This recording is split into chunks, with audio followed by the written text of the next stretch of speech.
Alors bonjour Charlotte. Bonjour. Merci de me recevoir chez toi dans ton cabinet que tu as complètement aménagé à ton image. Avec plaisir. Ouais, tu m'as raconté que ça t'a pris sur un coup de tête. On pourra montrer, je pourrais faire une petite story après sur Instagram, ton joli petit cabinet. Ouais, mon petit chez moi. Ton petit chez toi où tu fais tes soins. Enfin, tu vas un peu nous expliquer quand tu vas te présenter. Moi, si je suis venue à toi aujourd'hui du côté de Orange, c'est pour parler des dessins énergétiques, si on peut les appeler comme ça, des dessins qui peuvent nous libérer. Le plus connu étant les bonhommes allumettes je suis contente que j'ai pas dit à lunettes parce que souvent ça m'arrive, de Jacques Martel. Tu peux leur rajouter des lunettes. On peut leur rajouter. Allez, rajoutons-leur des lunettes. Et du coup, c'est un sujet que je trouve très intéressant. Donc je suis contente d'en parler avec toi aujourd'hui. Mais est-ce que pour commencer et introduire cet épisode, tu peux te présenter, nous parler de toi et ton parcours. Ok, alors je vais essayer de faire court, parce que ça, c'est des exercices qui sont parfois difficiles. Comme tu l'as dit, je m'appelle Charlotte, j'ai bientôt 37 ans et en fait, je pense que j'ai commencé par l'hypnose à me former après un parcours complètement différent. À 18 ans, j'ai quitté ma province. Oui. Non, j'ai fui ma province, parce qu'on a tous un parcours, on a tous une histoire, et j'ai travaillé 8 ans, comme je te l'ai dit, en club de vacances. Ouais. Où tu parlais avec le micro devant 1000 personnes, comme tu me disais. Alors ouais, devant parfois des centaines, parfois ça pouvait dépendre en fait des vacanciers qui étaient là. Comme je dis souvent, avant je faisais rire les gens et maintenant je les fais pleurer, mais pour la bonne cause, toujours. Ah, c'est beau. Ce n'est pas du sadisme. Donc oui, j'ai été animatrice en club de vacances, après chorégraphe et puis après chef d'équipe. Et à 25 ans, je suis rentrée sur Paris, d'où je ne suis pas du tout originaire. Je suis arlésienne, donc je viens de Camargue. Et j'ai voulu m'installer sur Paris pour continuer un petit peu dans le théâtre parce que ça m'animait vraiment. Et parce que je voulais continuer mes études dans le sport, pour être éducateur sportif, parce que c'est ça à la base, pour les raisons pour lesquelles j'étais rentrée en club de vacances, c'était faire du sport. Ouais. Voilà. Et ça s'est pas du tout passé comme prévu, comme dans la vie, en fait, toujours. Déjà à Paris, excusez-moi pour les Parisiens qui écoutent, mais pour une styliste, c'est très très compliqué. On n'a pas du tout les mêmes codes. Et puis j'ai rencontré mon conjoint qui lui était originaire d'ici, que je connaissais déjà depuis très longtemps en fait, et voilà. Et ce n'est pas ça qui m'a fait rentrer dans le sud, c'est vraiment le fait que à un moment donné j'ai senti que c'était plus mon chemin. Et puis lorsque je suis rentrée à 25 ans, j'avais toutes mes valises de la jeune fille qui avait fui ces terres qui me revenaient un petit peu dans la figure. Donc eh bien j'ai dû reprendre tout ça et commencer à travailler sur moi et sur sur toutes les blessures que j'avais et tout ce que j'avais abandonné lâchement. Et du coup, je suis rentrée chez moi sur Arles après toutes ces aventures magnifiques que j'ai pu vivre en 8 ans et je suis retournée dans ma chambre d'adolescente. Et voilà, j'ai commencé à faire mon développement personnel, ce que pourraient certains appeler la nuit noire de l'âme ou d'autres la dépression, ça dépend. Ouais. T'as commencé par quoi? Par pleurer. Oui. Très bien. J'ai commencé, pour être très honnête, avec la médecine allopathique parce que c'était tellement douloureux les angoisses que il fallait quelque chose qui me calme. Je ne dirais pas aujourd'hui que je suis pour, je ne dirais pas que je suis contre, je dirais que ça m'a aidé au début à calmer mes angoisses et du coup à pouvoir réfléchir et raisonner correctement. Et ensuite, je pense que j'ai été aidée, on peut parler ça spirituellement parlant, ça peut être mon instinct, après ça dépend des croyances que l'on peut avoir. Il y a des portes qui se sont ouvertes. Mon chéri, du coup, mon conjoint aujourd'hui m'a beaucoup aidée, je ne sais pas comment il a pu rester avec moi à ce moment-là puisque j'ai été dépressive au tout début de notre rencontre, mais il m'a beaucoup aidée, ça a été un soutien et puis parcours de vie et puis au fur et à mesure, ça a été de développement personnel, j'ai rencontré certaines thérapies, d'où les petits bonhommes d'allumettes, dont on reviendra plus tard. En fait, rien n'a été magique, tout a été une prise de conscience et d'acceptation, et aujourd'hui encore, du coup, 12 ans après, je continue à travailler sur moi parce que c'est pas tout réglé comme par magie. Mais c'est lorsque je suis tombée enceinte plus tard, parce que quand je suis rentrée ici, j'ai réussi à travailler en mairie, dans l'animation. Chose qui n'était pas du tout pareil qu'un club de vacances, on imagine bien. J'ai pas besoin de faire de dessin, pour le coup.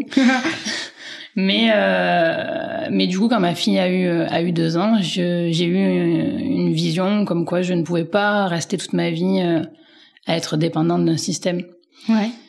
Et là, j'ai ouvert les portes comme j'ai toujours fait, et l'hypnose est venue, et du coup, je me suis formée à l'hypnose, et au moment où on m'a demandé de choisir entre un CDI et m'installer dans mon cabinet, je me suis installée dans mon cabinet. Voilà, tout simplement. Et t'es venue ensuite rajouter le magnétisme, c'est ça? Voilà, après ça c'est quelque chose, c'est de famille en fait, tout simplement. Je pense qu'on a tous des capacités, et ça je ne cesse de le dire, et c'est pour ça aujourd'hui que je me lance dans les formations. Mais je suis issue d'une famille où les femmes, on appelle ça les familles de sorcières, des mignonnes. Mais voilà, ma maman avait des capacités, ma grand-mère avait des capacités, et c'est quelque chose dans lesquelles j'ai baigné toute mon enfance en fait. Donc c'était juste le fait de l'accepter et de plus en avoir peur, tout simplement. Ouais, tu dois sentir une grosse différence du coup depuis que t'as un peu pris le devant de ta vie et fait ce qui te plaisait, ce qui résonnait pour toi. Ah oui, largement. C'est-à-dire que de toute façon, on est en dualité constante. Hein, c'est le principe de notre vie, la dualité. Mais quand on réalise enfin quelque chose qui est peut-être prévu pour nous, qui nous accorde mieux, ça dépend encore selon nos croyances, eh bien on se sent bien là où on est, tout simplement. Et même s'il y aura toujours des doutes, parce que la vie est faite de doutes, en tout cas, il y en a beaucoup moins que lorsqu'on se lève et qu'on se dit vivement qu'on se couche. Ouais. Bon, c'est passionnant. J'aimerais bien continuer à philosopher sur ça, mais à l'origine, je suis venue ici pour parler plutôt des techniques de dessin. Toi, à quel moment quand tu as découvert ces techniques-là et comment est-ce que ça a résonné en toi la première fois que tu l'as fait? Eh bien, c'est la première fois que j'ai rencontré une thérapeute qui faisait, il me semble, de la kinésiologie. Ouais. Et qui m'avait fait un soin énergétique, et qui m'avait expliqué justement que pour couper certaines relations, eh bien, elle m'a présenté les petits bonhommes d'allumettes, donc de Jacques Martel, et puis j'ai essayé. Et ça a pu être concluant sur certains moments et pas sur d'autres, parce que derrière ces dessins, il y a aussi un travail et une conscientisation. Mais c'est quelque chose qui peut être très impactant, parce que les dessins, et on y reviendra, en fait, font appel à l'inconscient, envoient un message direct à l'inconscient. Et lorsque ces blocages sont inconscients, eh bien c'est très intéressant d'y avoir recours. Ouais. Donc j'ai commencé quand je n'étais pas encore thérapeute à utiliser ces dessins. Voilà. Ok, donc oui, effectivement, t'as ressenti qu'à des moments ça pouvait, il a pu se passer des choses. Ça faisait du bien, ouais. Ouais, déjà. Ça faisait du bien parce qu'au moment alors on parle vraiment des petits bonhommes d'allumettes qui sont soit pour couper un lien toxique avec une personne ou négatif ou une ancienne relation, ou pour couper avec une situation, voilà. Donc je l'ai beaucoup fait avec des personnes qui pour moi ont pu être toxiques et qui ont eu un impact dans mon passé assez négatif. Donc rien que le fait de dessiner et de voir que j'étais en train de couper les liens, eh bien en fait déjà ça faisait du travail. Je dirais pas que ça a fait tout le travail, je dirais que ça m'a beaucoup aidé juste à voir et d'envoyer le message à mon inconscient en disant tu vois, je veux m'en libérer. Peut-être que mentalement j'y arrive pas, mais j'ai besoin de ton aide. Donc à la partie inconsciente de mon esprit, et c'est de cette manière en fait que l'on peut montrer à notre inconscient. C'est pour ça qu'on parle beaucoup d'écriture et de visuel en fait, parce que l'inconscient marche beaucoup comme ça. Oui, effectivement, puis on passe à l'action en fait. Exactement. À ce moment-là, on n'est plus dans la pensée, on l'a verbalisé et on l'actionne. Ouais, il se passe quelque chose dans la matière. Exactement. Beaucoup plus que quand c'est juste dans la pensée. Mais est-ce que tu peux nous expliquer, pour les personnes qui connaissent pas les bonhommes allumettes de Jacques Martel, est-ce que tu peux nous expliquer concrètement le dessin, qu'est-ce qu'on doit faire, dans quelle disposition, de quoi on a besoin? Bien sûr. Le kit dessin. Ok. Déjà une feuille, ça peut être pas mal pour commencer. Un stylo. Ou un crayon, c'est comme vous voulez, ça sera pour dessiner les petits bonhommes. Le mieux, c'est de pouvoir les mettre en couleur, donc on peut prendre des feutres, une paire de ciseaux, et pour ceux qui veulent, pour brûler le dessin à la fin, donc en toute sécurité, avec un briquet ou des allumettes, c'est comme vous voulez. Donc, en fait, sur le dessin, on va se dessiner nous à gauche, donc un petit bonhomme d'allumettes, on appelle ça les petits bonhommes à bâton, ce qu'on faisait généralement quand on était à l'école, en fait, un rond pour la tête, un trait pour le tronc, et puis 4 traits pour les jambes et pour les bras. Sous ce petit bonhomme, on va marquer notre nom, notre prénom et notre date de naissance, ou notre prénom et seulement notre initiale, après ça dépend, c'est comme vous voulez. Et sur la droite, on va venir dessiner la personne avec qui nous avons envie de couper les liens négatifs. Il faut savoir que nous pouvons faire ce petit bonhomme avec des gens de notre entourage que nous aimons beaucoup. Ce n'est pas pour couper tous les liens, c'est pour couper les liens qui ont été négatifs. Et en tout cas, moi, ce que je dis à mes consultants, c'est que on va faire ça pour faire comme un nettoyage de notre relation et garder seulement tout ce qui a été bon et de jeter le reste, en fait. Parce que parfois, on a une relation qui peut être toxique avec un membre de notre famille et on se dit que on veut tout jeter, on veut rien garder. Et en fait, on jette même le bon dans ces cas-là. Et pour éviter de faire cela, je précise bien que, ou dans l'intention que l'on va émettre, c'est de garder le bon et de libérer tout le reste. Voilà. Donc une fois que les 2 petits bonhommes sont posés, donc sous chaque bonhomme, bien sûr, on marque bien le prénom, le nom, et la date de naissance. Et ensuite, on va pouvoir... Alors je sais qu'il y a un ordre, moi je pas forcément dans l'ordre, mais voilà. On va aller relier les chakras. Ok, donc on va les nommer. On va commencer là sur ces petits bonhommes, soit par le chakra racine, donc qui se trouve au niveau du coccyx. Alors pour trouver le coccyx sur un petit bonhomme d'allumette, c'est un peu compliqué, mais voilà, on l'imagine, on le visualise. Voilà, quoi. On le visualise. Donc on va commencer par le chakra racine, après le chakra sacré. Donc le chakra racine, on va le faire avec d'un trait rouge. Généralement, moi, je pars de moi pour aller jusqu'à la personne. Ok, donc on part de la gauche sur la droite. Après, le chakra sacré, il est en orange, donc il est à peu près au niveau du pubis, pour ceux qui ne connaissent pas trop. Ensuite, il y a le chakra du plexus solaire. Donc lui, il sera vers le nombril, pour le situer un petit peu, donc en jaune. Le chakra du cœur, en vert, donc là, au niveau du cœur. Facile. Facile. Le chakra de la gorge, facile aussi, donc il sera un peu en bleu turquoise. Le chakra du 3e œil, qui sera en indigo, bleu foncé, donc au niveau au milieu du front. Et puis le chakra couronne, qui lui est juste au-dessus du crâne, qui sera donc en violet. Une fois qu'on a fait tous ces liens. Souvent, je conseille à la personne, lorsqu'elle est en train de faire ses liens, eh bien, de pouvoir réciter en elle les intentions qu'elle veut émettre dans ce dessin. Donc, ça peut être « je me libère de ce que j'ai vécu avec toi » ou « je me libère de ta souffrance ». Si, par exemple, on a grandi avec une maman qui était en souffrance et qui a impacté notre vie. Voilà, donc, de prendre le temps de faire ces liens pour, justement, bien les mettre sur le papier. Ensuite, on va venir entourer en jaune, un peu comme un soleil en fait.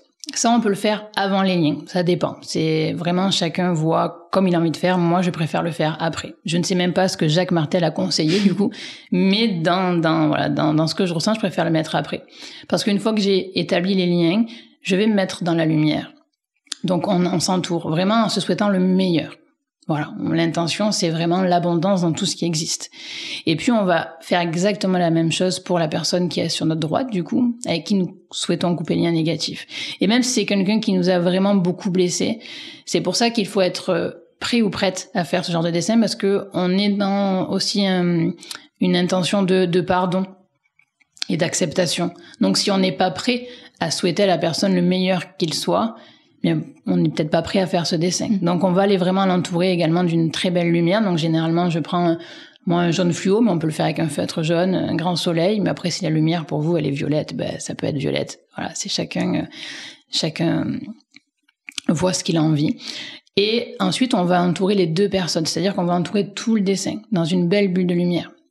Tout simplement. On peut prendre le temps ensuite d'émettre les dernières intentions sur cette relation, sur la libération que l'on veut voir ensuite dans notre vie. Et lorsque nous sommes prêts, on va prendre la paire de ciseaux et on va venir couper au milieu. Tout simplement. Et lorsqu'on coupe, on continue à garder ses intentions. Et une fois que les 2 dessins sont coupés, après vous en faites ce que vous voulez. Vous pouvez garder votre côté, brûler l'autre côté, donc la personne avec qui vous avez coupé les liens. Vous pouvez garder les 2. Vous pouvez les jeter, les déchirer, les brûler. Ça dépend après de l'intention que vous voulez mettre. Voilà. Ouais. Sachez que quand on brûle, voilà, l'intention qu'on émet, c'est la purification. Ouais, c'est hyper puissant. Là, quand tu le racontais, je visualisais justement tout ce travail qui peut être fait. J'imagine que tu préconises de le faire dans un endroit au calme où on n'est pas amené à être dérangé. Voilà, c'est vraiment tout un processus. C'est pas uniquement je fais un dessin, je m'amuse 2 secondes avec des feutres. Il y a vraiment, ça peut prendre, quand je le faisais avec des consultants, ça pouvait prendre 30 minutes facilement à faire ce genre de technique. Parce que on rentre vraiment dans un état presque méditatif de connexion avec la souffrance qu'on a pu ressentir avec cette personne et de se connecter justement à cette énergie de pardon et de libération. Exactement. Et c'est pour ça que c'est impactant en fait. C'est que c'est pas seulement un dessin. C'est toute l'intention que l'on va émettre dans ce dessin et de ce passage à l'action, comme tu disais. C'est-à-dire que on parle de loi de l'attraction quand on émet une pensée, quand on verbalise une pensée, et lorsqu'on met en action une pensée, eh bien, elles n'ont pas les mêmes impacts, donc dans l'énergétique. Et le mettre en action, c'est ce qui a le plus d'impact. Ouais. Voilà. Donc c'est ça qui est intéressant quand on dessine. Oui. Là, tu parlais de le faire avec une personne. Est-ce que c'est possible de le faire, par exemple, avec un environnement ou Oui, une situation, bien sûr. Ouais. En fait, on procédera de la même façon. Ouais. C'est juste que, à la place du petit bonhomme à droite, on fera un carré. D'accord. Avec, du coup, eh bien, la cause, notre situation, ce qui a pu être dérangeant, ça peut être, je sais pas moi, mon licenciement, ça peut être un traumatisme à Paris, ça peut être plein de choses. Et du coup, on va pouvoir marquer dans ce petit carré, en tout cas comme moi je procède, eh bien des phrases qui ont pu nous impacter. D'accord. Si par exemple c'est un licenciement abusif parce que notre patron voilà a absolument voulu se débarrasser de nous, eh bien on peut marquer les phrases qui ont pu des phrases qu'il a pu nous dire, qui ont pu nous mettre à mal. Okay. Même nous traumatiser. Peut-être que ça a été du harcèlement. Très clair. Voilà. Et du coup, ensuite, on procède de la même façon.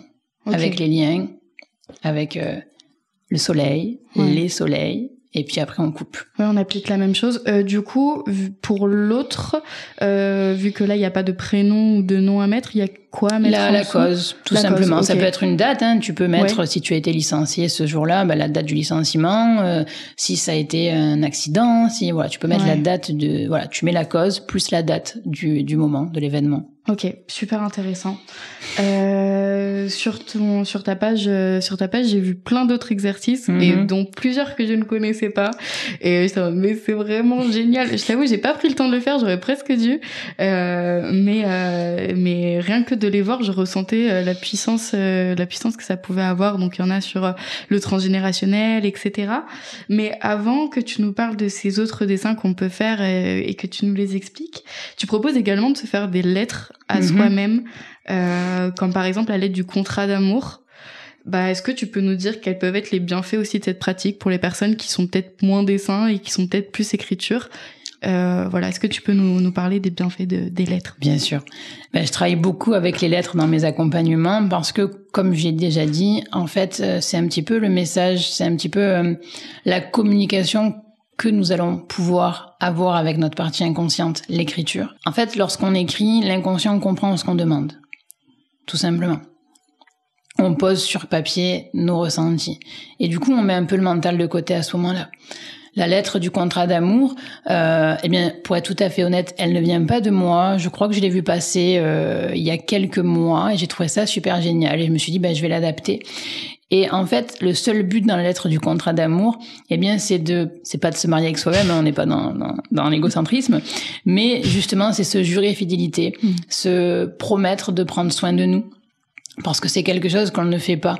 Et au plus, j'accompagne des gens dans leur développement, sur leur chemin de vie, au plus je me rends compte que la plupart sont dans le sacrifice et qu'ils ne prennent pas le temps pour eux parce qu'ils pensent que il est plus important. Et c'est parfois une éducation et un conditionnement de prendre le temps pour les autres. Et la lettre du contrat d'amour, c'est vraiment se jurer fidélité, de se jurer amour, de prendre soin de soi, de son corps, de son âme, de son esprit, parce que nous sommes une trinité. Et de ce fait, nous marchons à 3, âme, corps et esprit. Et s'il y en a un qui est défaillant, les autres, ils sont obligés de le nourrir et du coup, c'est plus fatigant. Donc, dans cette lettre d'amour, vous pouvez marquer absolument tout ce qui vous passe par la tête à partir du moment où on est vraiment dans cette démarche de se réassocier à soi-même. Ouais. Avec amour. Ok, donc quand on va pour écrire, il n'y a pas, on va dire comme là, il peut avoir dans les dessins de Jacques Martel une trame où on sait qu'on doit dessiner un bonhomme et des traits. Là, c'est vraiment libre, juste l'intention, c'est qu'est-ce que je me promets un peu de moi, c'est ça? Exactement, il n'y a pas vraiment de protocole. Ouais, ok, super.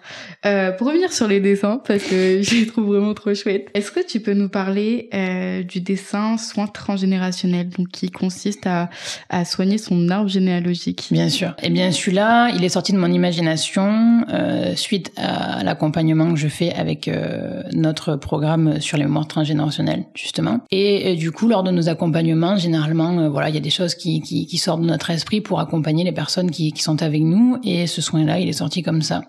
Où on sait maintenant en psychogénéalogie que l'on va travailler essentiellement sur les 4 niveaux, donc c'est-à-dire le nôtre, nos parents, nos grands-parents et nos arrière-grands-parents.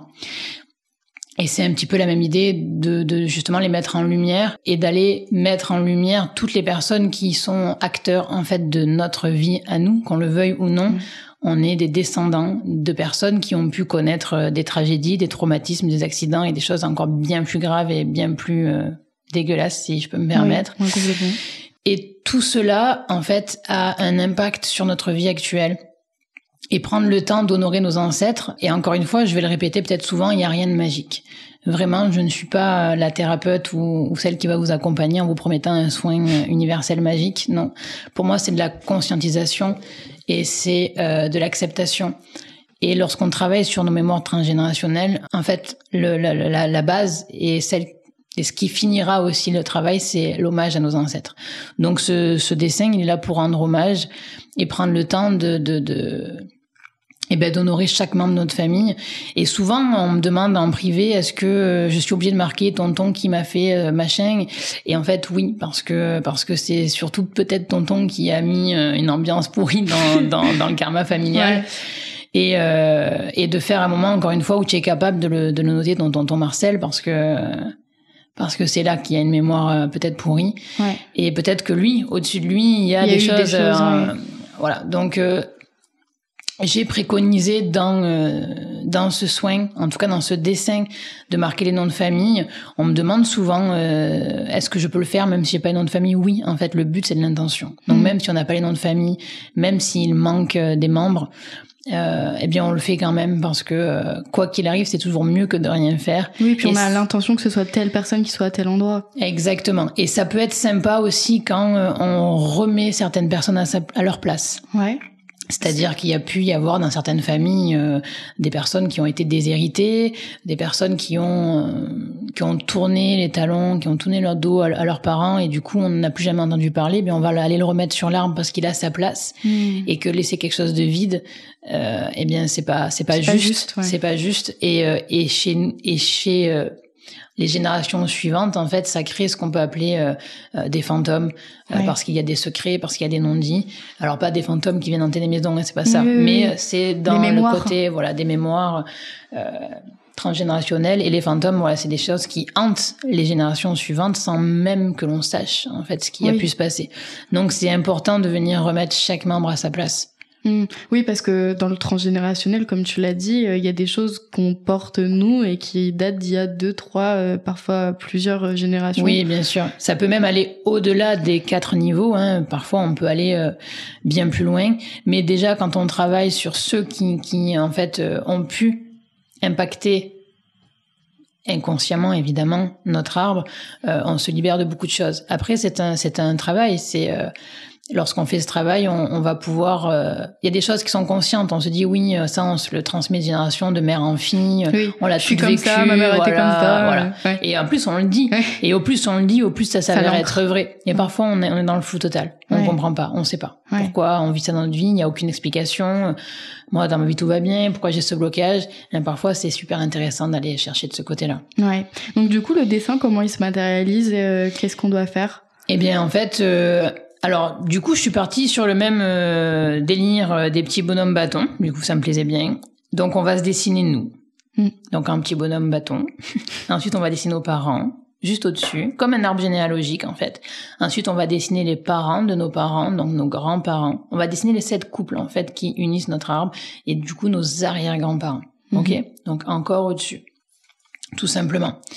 Ensuite, on va pouvoir, alors je l'ai plus dans la tête exactement comme j'ai pu le faire sur Instagram, comme tu as pu voir, mais comme je le fais généralement, on va pouvoir marquer, eh bien, sur cette feuille tout ce qui peut être, on va dire, transgénérationnel et mémoire. Ok ?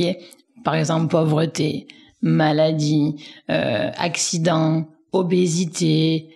Croyances erronées, tout ce qui a pu nous impacter et que nous avons conscience, ça peut être des choses qui sont beaucoup moins drôles comme les incestes, comme les viols, etc. Donc on va vraiment marquer avec la couleur de notre choix toutes les choses négatives qui ont pu naître au sein de notre lignée familiale.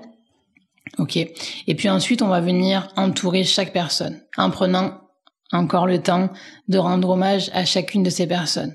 D'accord? En commençant par nous, en fait. Et puis avec nos parents, nos grands-parents et nos arrière-grands-parents. Et ensuite, on va noter de la couleur, on va dire, inverse à celle que nous avions pris pour faire du négatif. Encore une fois, il n'y a pas de règle, hein. Je peux mettre le vert et le rouge, mais ça peut être le jaune et le bleu, on s'en fout. Tout ce que vous voulez apporter de nouveau aux générations futures. D'abord à nous, et puis ensuite aux générations futures. Et là, on va marquer, voilà, ça peut être richesse, liberté, santé, bonheur, joie, amour vrai, sincère. Fête. Voilà, fête. Déchéance, non, je rigole. Non, mais tout, voilà, ça peut être... On a pu avoir des enfants morts-nés, et du coup, il y a des problèmes de fertilité, donc on apporte de la fertilité, on apporte, voilà, tout ce que vous voulez voir dans votre lignée future, hein, voilà. Je suis encore sur le déchéance. Ouais, non, mais c'est une blague. J'avais décidé de pas en faire. Très drôle, très bien. Et ensuite, on va peut-être, vous pouvez dessiner vos enfants, voilà, dessous. Vous pouvez dessiner, bien sûr, très important à prendre en compte, les enfants qui ont pu être morts-nés ou les enfants qui n'ont pas vu le jour, que vous avez portés, qui sont là, bien pour toujours. Est-ce qu'on dessine aussi, par exemple, la fratrie? Alors, pour les fratries, comment ça se passe que au niveau de nos parents? Parce que sinon, c'est vrai que ça fait vite très gros. Oui, après, on va commencer à faire un génosociogramme, mais c'est pas le but. On va appeler la mairie pour connaître... C'est ça. Non, ça, c'est après un vrai travail d'enquête. Mais là, vous pouvez... les travails transgénérationnels, il y a des gens qui le font, mais c'est autre chose. Exactement ce qu'on fait dans notre programme, d'ailleurs. Mais du coup, oui, ça nécessite énormément de temps. De recherche et de feuilles. Du coup, après, voilà, ça nécessite au moins une forêt. Du coup, on va se calmer pour le dessin. Et non, là, vous pouvez dessiner vos frères et sœurs, sachant que vous allez le faire aussi pour eux, ce soin. Mais ce qu'ont vécu nos frères et sœurs, nos cousins, n'ont pas d'impact sur nous. D'accord. Voilà, tout simplement. C'est vraiment les gens au-dessus. Okay. Donc, on peut dessiner nos oncles, nos tantes. Oui, on peut aussi faire ça. Moi, je suis partie sur le simple, le basique, mais on peut, voilà, mais à partir du niveau supérieur. Nos frères et sœurs, on peut les mettre justement pour qu'ils bénéficient du soin, sachant que si notre frère est dans une déchéance, du coup, la plus totale, ce n'est peut-être pas ça qui va lui sauver la vie, mais s'il y a vraiment un impact, s'il y a un impact transgénérationnel et qu'on a touché quelque chose, ça pourra peut-être l'aider. Voilà, on met vraiment de la lumière dans la famille, c'est vraiment ça l'intention. Et à la fin, on rajoute nos enfants en leur souhaitant le meilleur et qu'ils gardent justement que le bon de notre famille. On les rajoute où, en dessous de nous? En dessous de nous, on peut les mettre sur... Moi, je les ai mis sur la gauche, mais en face de la feuille, ça fait droite. Et à la fin, on va venir brûler le dessin, pour le coup. Et là, c'est très intéressant parce qu'il y a des fois des personnes qui ne brûlent pas, des mots qui ne brûlent pas. Et c'est très intéressant de savoir... T'as eu des retours par rapport à ça? Beaucoup sur le soin transgénérationnel. Quelques-uns nous partager. Alors oui, j'ai eu des personnes qui me disent, c'est marrant parce que ma maman n'a pas brûlé et sur le papier, on est bien d'accord, que elle est restée du coup en cendres en fait, c'est-à-dire qu'elle continuait à voir le dessin à travers les cendres. Elle me dit c'est marrant parce que je suis en conflit avec ma mère. Il y a pu avoir des mots en fait qui n'ont pas brûlé comme trahison. Et elle dit effectivement ça continue à travailler. Blessure. Et voilà, j'ai eu pas mal de retours comme ça où il y a quelque chose qui n'a pas brûlé du tout. Où vraiment ça n'a pas brûlé, il a dû brûler plusieurs fois. Ou même c'est resté en transparence au niveau des cendres.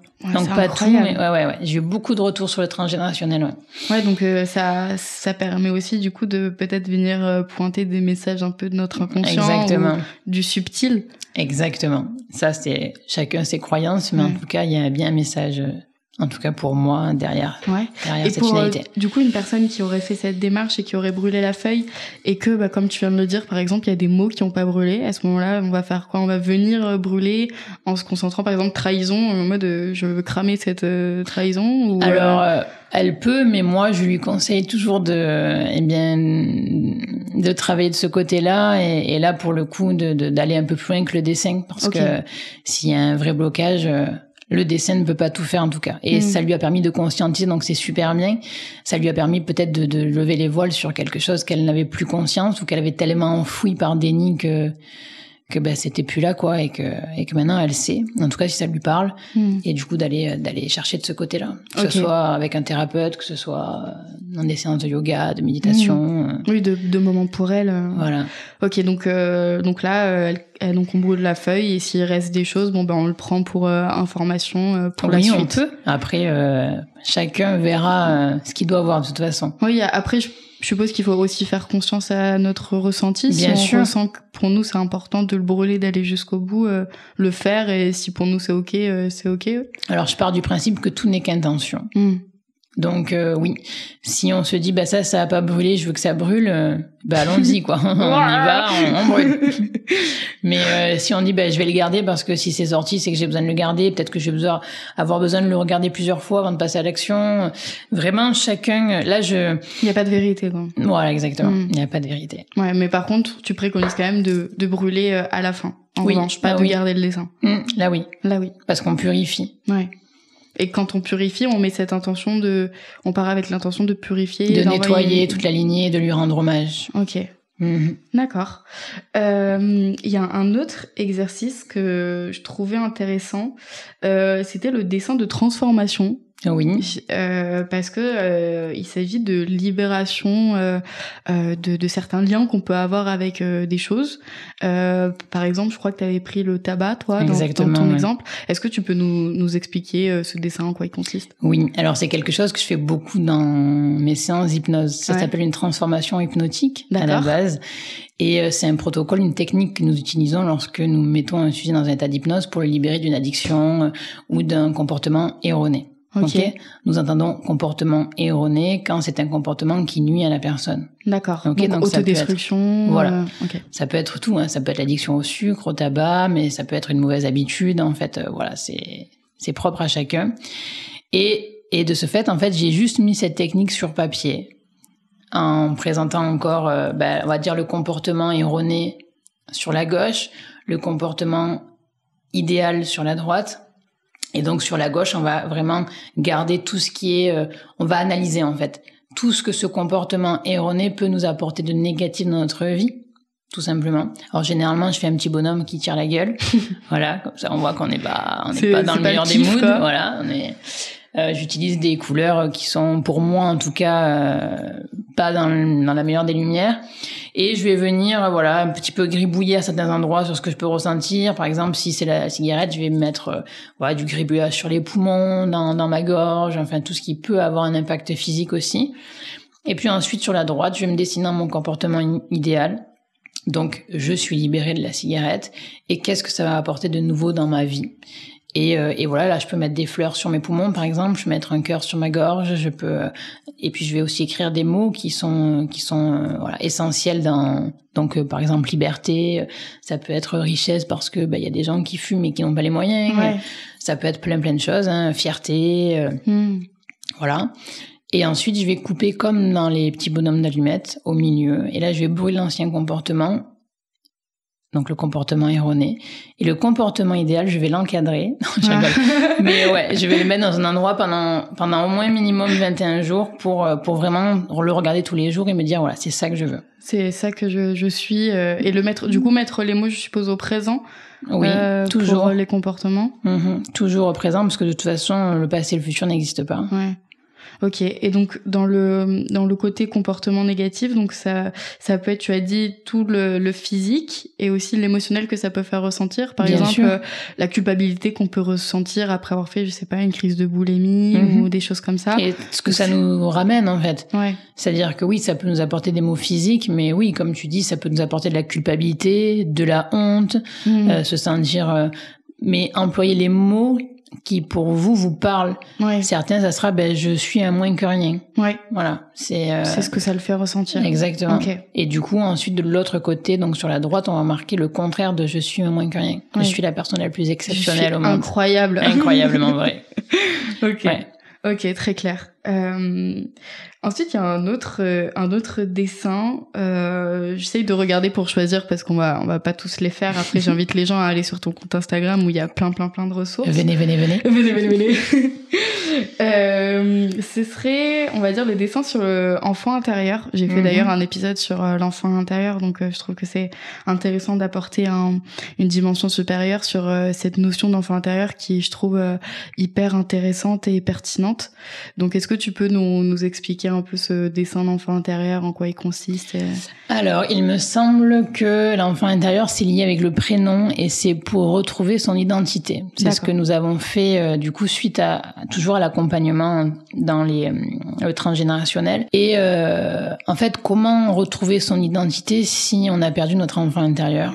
Donc, j'ai lié un exercice que on peut travailler en psychogénéalogie, c'est-à-dire le prénom. C'est-à-dire que parfois, on a perdu notre prénom parce par exemple, je m'appelle Charlotte et on m'a appelé Chacha, on m'a appelé Lolotte, ou on m'a appelé de notre prénom, ou ma chérie tout le temps. Certes, c'est très joli, mais on sait maintenant, en tout cas dans les lois de l'univers, que mon âme a choisi de m'appeler Charlotte et que lorsqu'on m'appelle Charlotte, ça a beaucoup plus d'impact pour moi et pour mon âme que quand on m'appelle Chacha, par exemple. Vraiment, on le remarque dans les relations de couple, mais généralement, quand on a l'habitude de s'appeler mon amour, bébé, etc., et que la personne nous appelle par notre prénom, généralement, c'est pas quelque chose de positif. Pourquoi tu m'appelles Charlotte? Qu'est-ce qu'il y a? Parce que c'est ton prénom, en fait, à un moment donné. Non, mais il y a un problème. Voilà, c'est ça. Et même quand on parle à un enfant, on a tendance à l'appeler par son prénom que quand on le gronde. Et de ce fait, ça amène à son âme de se dire, j'existe que par le côté négatif. Voilà. Donc ça, c'est à penser, hein, c'est un autre débat. Ça veut dire que tu préconises peut-être d'appeler notre enfant des fois quand tout va bien par son prénom. Exactement. Voilà. Quand on lui dit plein de jolis compliments, par exemple, voilà, mon enfant s'appelle Lola, ma fille, on peut dire ma puce, mais Lola avec. Ma puce Lola. Voilà, Lola ma chérie, mais toujours, voilà, de pas employer les prénoms que pour gronder, en fait. Voilà. Ou pour dire du négatif sur la personne. Super intéressant. Et du coup, cet exercice-là, en fait, c'est pour reprendre le pouvoir de son prénom. Et j'ai associé avec cet enfant intérieur qui est pour moi la base. Quand je travaille en accompagnement, je vais d'abord chercher l'enfant intérieur de la personne. C'est une technique, on va dire, de développement personnel très puissante, et à la fois c'est une métaphore magique parce que cet enfant intérieur, il est en nous et il attend qu'une chose, c'est qu'on vienne le chercher. Et par le dessin, en fait, ça nous permet de faire un pas vers cet enfant. Ça nous permet, de prendre conscience qu'il existe. Et en dessinant, on va voir, en fait, ce qui est en train de se passer. Et on va le dessiner, on va le matérialiser. Parce qu'il est plus matérialisable. Je sais pas si ça se dit. Si, je crois. Parce que, c'était nous et le nous est passé. Et à la fois, il est toujours là. Parce que si on réfléchit bien, on est juste cet enfant qui a grandi. Voilà, tout simplement. On n'a pas vu le côté adulte. On s'est pas réveillé un matin en étant adulte. Oui, non, c'est arrivé progressivement. Donc, le dessin, ça consiste à quoi?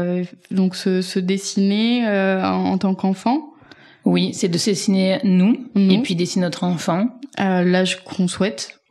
Exactement, à l'âge qu'on souhaite. C'est vrai qu'il y a certaines personnes qui visualisent leur enfant intérieur à 2, l'autre à 7, l'autre à 9, il y a pas l'autre à 14, ça peut être l'adolescent intérieur aussi, le nourrisson intérieur, ça peut être le fœtus intérieur. On part vraiment du début pour arriver jusqu'à la fin de l'adolescence. Et c'est pour ça qu'on peut travailler sur plusieurs étapes, en fait, de notre évolution. Et ensuite, on va inonder la feuille de notre prénom. Et puis, de choses que vous avez envie de vous dire, peut-être des choses que vous avez envie de dire à votre enfant intérieur. Et pour aller plus loin, vous pouvez même faire une lettre à votre enfant intérieur. Donc, c'est se dessiner, mettre plein de beaux mots qu'on aurait peut-être voulu entendre quand on était petit. Si là, on avait notre enfant, nous, en face de nous, qu'est-ce qu'on aimerait lui dire, en fait? Et ça, c'est une rencontre avec Qu'est-ce qu'il a besoin d'entendre? Et je pense que la première chose, souvent, qu'il a besoin d'entendre, c'est « excuse-moi ». On peut redire Ho'oponopono, désolé, pardon, merci, je t'aime. Ça peut être très bien. Ok, Ouais, ça doit être assez fort aussi cette rencontre avec l'enfant intérieur. Est-ce que tu as déjà eu des retours de personnes qui ont testé que ce soit le dessin transformation, donc par rapport par exemple à la libération du tabac, et là la rencontre avec son enfant intérieur, est-ce que tu as des personnes qui t'ont fait des retours oui, par rapport à ça? Généralement, j'ai quand même pas mal de commentaires ou de messages privés qui me remercient parce que c'est un moment qui... En fait, déjà, ces personnes-là se sont accordées un moment. Ouais. Donc en fait, elles me disent merci à moi, mais c'est pas à moi qu'elles doivent dire merci. Et de ce fait, rien que le moment est une grâce pour cette personne-là. Et ça ne peut être que puissant en fait, parce que elles se sont octroyées de l'amour aussi. Et généralement, oui, il y a souvent les mots qu'elles emploient, c'est puissant, c'est intense, c'était vraiment un moment magique, hors du temps.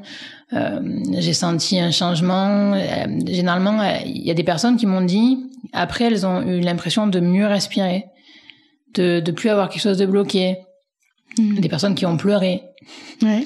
Voilà, comme tu disais au début que tu fais maintenant, tu fais pleurer les gens. Oui, voilà, ouais. J'essaye de pas les faire trop pleurer. Mais parfois, c'est une purification. Hein. Ah oui, non, mais je sais que... Non, je dis souvent ça pour rigoler, qu'avant je les faisais rire, maintenant je les fais pleurer, mais quand je les fais pleurer, j'aime bien, pas par sadisme, mais parce que je sais qu'on a touché un truc et que c'est là qu'il faut aller chercher. Ouais. Et des personnes qui vont me dire qu'après le soin, elles ont rêvé de leur enfant intérieur. Par exemple, la transformation hypnotique, je préconise de faire le dessin 21 fois. Okay. Parce qu'on sait que... Alors, il y a beaucoup de théories sur ce sujet-là pour prendre ou perdre une habitude 21 jours. En fait, c'est minimum. Ça peut mettre 6 mois. D'accord? C'est pas 21 jours et au bout de 21 jours, par miracle, ça marche. On claque des doigts. Certains oui et certains non. Ouais. Voilà. Donc, le faire autant de fois que cela nous paraît nécessaire. D'accord. Donc là, c'est pour rappel, la c'est transformation. Par exemple, pour reprendre l'exemple de la cigarette, refaire pendant 21 jours ce dessin, voire plus si on en ressent le besoin, quoi. Bien sûr. Ouais. Et par exemple, ça peut faire un dessin comme ça, par exemple, pour reprendre l'exemple de la cigarette, ça peut stopper. Du coup, oui, il y a des personnes que j'ai accompagnées qui ont voulu travailler sur autre chose, du coup, et j'ai proposé de faire ce dessin. Et alors, j'ai pas eu d'arrêt. En tout cas, j'ai pas eu de retour pour le coup. Généralement, mais même ça me le fait souvent quand j'accompagne des personnes sous hypnose. Je dis, vous me tenez au courant, hein? Jamais. Jamais. Donc je sais pas. Quand j'ai des retours, voilà. Pas de nouvelles, bonnes nouvelles. Après. Exactement. Mais je dirais que même d'un point de vue hypnotique, on a entre 85 et 90% de réussite. Okay. C'est pas du 100%. C'est quelque chose qui marche très bien. Et au niveau des dessins, j'ai eu des retours comme quoi ils avaient beaucoup diminué et que bon après le dernier truc, ça peut être autre chose. Hein. On sait que pour certains la cigarette est liée à un stress, d'autres à un traumatisme, d'autres à une croyance. Et puis des fois c'est ancré même dans notre personnalité, des fois c'est identitaire. C'est le mot, c'est identitaire. Ouais. Hyper intéressant. J'avais une question, est-ce qu'on peut se créer notre propre dessin? Oui, carrément. Pour les personnes qui sont créatives, qu'est-ce que tu leur conseillerais? Est-ce qu'il y a pas des prérequis, mais je dirais une sorte de formule ou de choses à forcément faire pour qu'il y ait quand même cet effet de purification, tu vois, par exemple de préconiser de forcément brûler le dessin à la fin, mais voilà, qu'est-ce que tu leur conseillerais aux personnes qui veulent se lancer et faire leur propre dessin? Bien, je leur dirais de le faire vraiment au feeling. Après, moi je me suis basée sur les petits bonhommes bâtons. Du coup, après j'ai inventé pas mal de choses. Tout n'est pas de moi. Donc les petits bonhommes, évidemment, ce n'est pas de moi. Et le petit bonhomme d'abondance qui s'appelle le petit bonhomme des cadeaux, en fait, n'est pas de moi non plus. Tout le reste, en fait, c'est sorti de mon imagination. Donc si j'en suis capable, tout le monde en est capable. Mais ça peut être dessiner un petit bonhomme, ça peut être dessiner une silhouette, ça peut être juste dessiner une forme. Et peut-être que dans cette forme, j'ai envie de mettre d'autres formes. Je vais mettre des formes de mes émotions et je vais colorier certaines émotions. Je vais en entourer d'autres. Peut-être qu'ensuite, je vais entourer toutes ces formes d'une belle lumière. En fait, il n'y a pas de... Ça peut se matérialiser ou se symboliser par des petits bonhommes, mais voilà, par des formes quelconques ou par des symboles, par une carotte, j'en sais rien, moi. Non, vraiment. Donc il n'y a pas de limite. Non, il n'y a pas de limite. Et si au début on se dit, de toute façon, moi, je sais pas dessiner, on s'en fout parce que pour se faire un petit bonhomme ou une forme, voilà. Donc c'est vraiment se dire que on va pas se dévaloriser pour tout. Vous êtes capable. En fait, même de faire un gribouillage, si ça vous fait du bien de prendre une feuille et vous en avez trop marre, et vous allez gribouiller toute la feuille en disant je suis en colère. Et vous sortez toute la colère sur la feuille, après vous la déchirez, je suis en colère, vous la brûlez, vous la piétinez, ça va mieux. Ouais. D'accord, voilà, c'est de matérialiser une colère, une émotion, sachant que dans notre conditionnement, on nous a appris à enfouir nos émotions, mais moi je vous conseillerais de défouir. ça se dit pas, je sais. Vos émotions et n'importe quelle méthode est la bonne à partir du moment où ça vous fait du bien. Donc non, il n'y a pas vraiment de prérequis, il n'y a pas besoin de savoir dessiner pour faire un dessin, il n'y a pas besoin d'être un poète pour se faire une lettre à partir du moment où on se l'écrit avec le cœur. Oui. Je pense que il y a pas. Ouais, de mettre peut-être avoir juste des intentions qui soient claires, juste. Surtout. Et après ça l'intention. C'est sûr que si je suis en train de faire mon dessin du transgénérationnel et que je pense à ma série Netflix du soir. Oui, c'est ça. Ou que je le fais devant ma série Netflix. Ouais, voilà, c'est rien. C'est de s'accorder ce moment dans un espace où on est. Voilà, on peut mettre de la petite musique, on peut faire brûler un encens, une petite bougie. Tout est dans l'intention. Dans le dessin, mais dans tout simplement. Je crois qu'il y avait d'autres lettres que tu proposais. Lettre à mon enfant intérieur. Ouais. On peut faire une lettre de libération justement pour la lignée familiale. On peut se faire des lettres pour nos vies antérieures, pour couper les vœux, les serments, les pactes. Ouais. L'abondance, il y a la lettre d'abondance aussi, je crois. Alors, je sais pas si c'est de moi, ça. Ah non, c'est un chèque d'abondance. Ah oui, les chèques d'abondance. Ouais, alors, les chèques à l'univers, à chaque pleine lune. Ouais, non, c'est pas de moi, ça. C'est quoi? T'as déjà entendu? Alors oui, j'en ai déjà fait quelques-uns à mes débuts. En fait, c'est des soirs de pleine lune. On prend un chèque, on peut prendre un vrai chèque. Maintenant, sur Google, on tape chèque d'abondance et on en trouve des tout faits.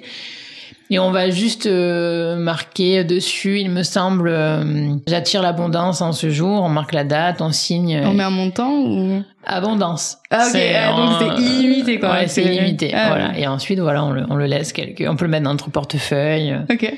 Moi, je crois qu'il y en a un de 2014 qui est encore derrière mon cadre, mais je suis plus sûre qu'il marche. Ouais. Tu peux essayer un jour d'aller payer quelqu'un.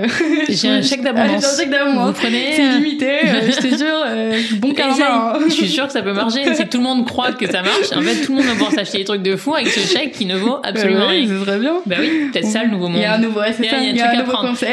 Il y a un truc à prendre. On n'en dit pas plus. Bon, on en parlera après. Ok, super intéressant. Mais est-ce que tu aimerais rajouter quelque chose aux personnes qui nous écoutent? Je voudrais les remercier d'abord de nous avoir écoutés, de te faire confiance pour ta chaîne podcast, parce que je pense que tu peux aller très loin et que vraiment tout et absolument tout est dans l'intention et que ne vous enfermez pas dans des protocoles qui pourraient ne pas vous parler, ne pas vous satisfaire et vraiment, à partir du moment où vous avez envie d'aller mieux et de vous trouver là où vous devez être, sur votre chemin de vie, en fait, tout est bon à prendre. Et si vous avez envie de faire ce chemin seul, c'est possible. Vous n'avez pas forcément besoin d'être accompagné, en tout cas pas tout le temps, mais prenez le temps de faire les choses en conscience. Et si vous avez envie de dessinez, hein, parce que dessiner, c'est ce qu'on faisait quand on était enfant. Hein. Ouais, et on se demandait pas est-ce que c'est beau, est-ce que c'est moche, on était très contents. Bien sûr. Donc déjà, dessiner, c'est prendre contact avec son enfant intérieur. Du coup, j'ai 2 dernières questions à te poser pour clôturer cet épisode. Le premier, c'est pour les personnes qui voudraient aller plus loin. Est-ce qu'il y a des livres ou des ressources qui existent Alors, il y en a plein. Ouais, ok, top. J'ai voulu te sortir toute ma bibliothèque et finalement j'en ai remis 4. Ouais. Ce qui m'a vraiment aidé, on va dire, au tout début, c'est... comment il s'appelle ça? Je savais que j'aurais dû le prendre celui-là. C'est le pouvoir de l'instant présent. Le pouvoir du moment présent. Exactement, celui-là. Donc j'avouerai que j'ai dû le lire à peu près en 416 fois pour le conscientiser. Non, je rigole. Mais j'ai dû... Elle me regarde, ah ouais, quand même. Elle a pensé sur record, toi, là. Non, mais je l'ai lu en plusieurs fois parce que parfois c'est dur à suivre, quand même. Oui, puis à chaque fois qu'on le lit, on le comprend. Exactement. Des moments différents, ouais. Mm-hmm. Donc celui-là, il m'a amené sur des choses très intéressantes.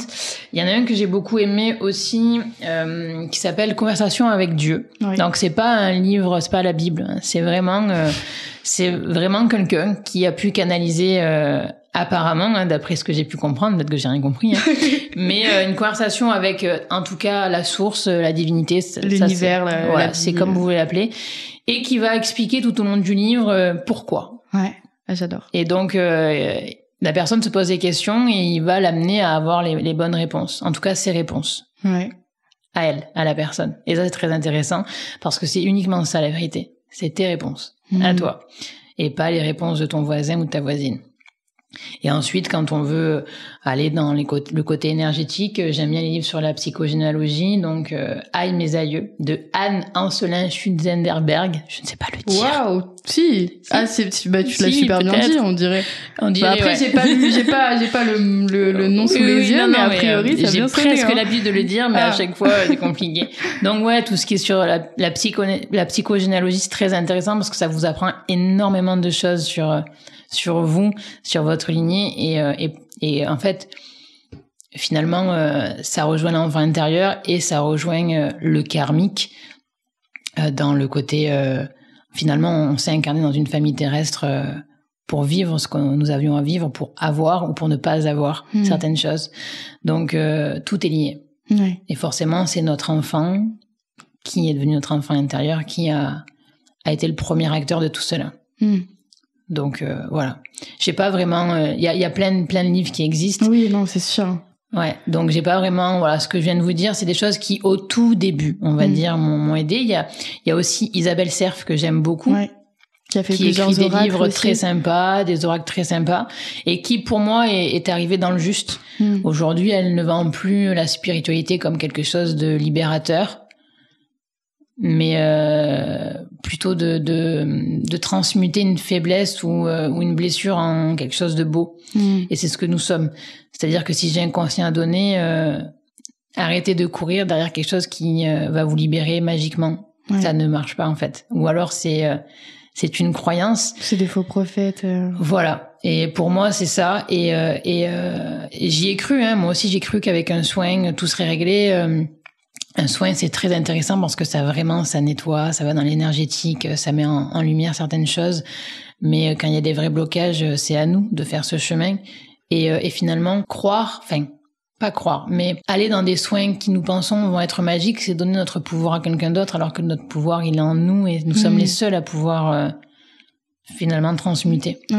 Voilà, donc c'est super important, c'est garder son pouvoir. Ouais, complètement. Puis quand on va voir un thérapeute, finalement, lui, il vient nous faire un peu un effet miroir, nous mettre en lumière des choses qu'on n'aurait pas vues. Mais au final, c'est nous qui allons les voir. C'est nous qui savons si c'est le bon moment d'aller voir ces choses-là, etc. Voilà, faut que ça reste un guide. Voilà, c'est un guide et c'est nous qui décidons de continuer à le suivre ou pas aussi. Bien sûr.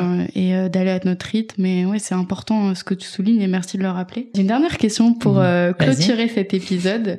C'est pour toi, c'est quoi une terre happy? Eh bien, c'est, j'espère, un nouveau monde qui arrive.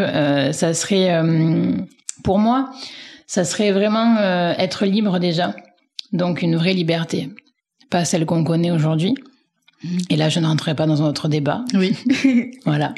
Mais une vraie liberté où on est libre de pouvoir aller, penser, faire, manger ce qu'on a envie, où les personnes ne sont plus en division, mais elles sont en connexion, où finalement la Terre est un plan de jeu, un plan terrestre, donc de dualité.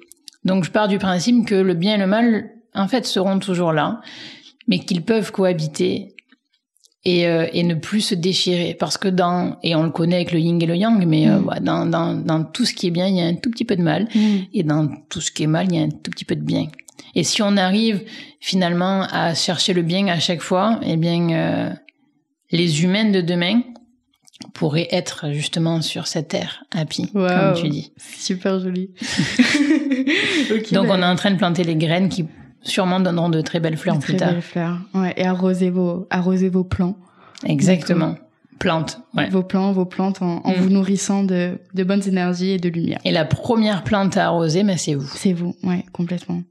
Super intéressant. Merci beaucoup, Charlotte, pour tous ces exercices, ces connaissances, ce partage. C'était super intéressant. Grand plaisir. Je suis ravie, en tout cas, d'avoir pu passer ce moment avec toi. Et puis, j'espère que ça pourra nous apporter à toutes les deux, puis à toutes les personnes qui nous écoutent. Ouais.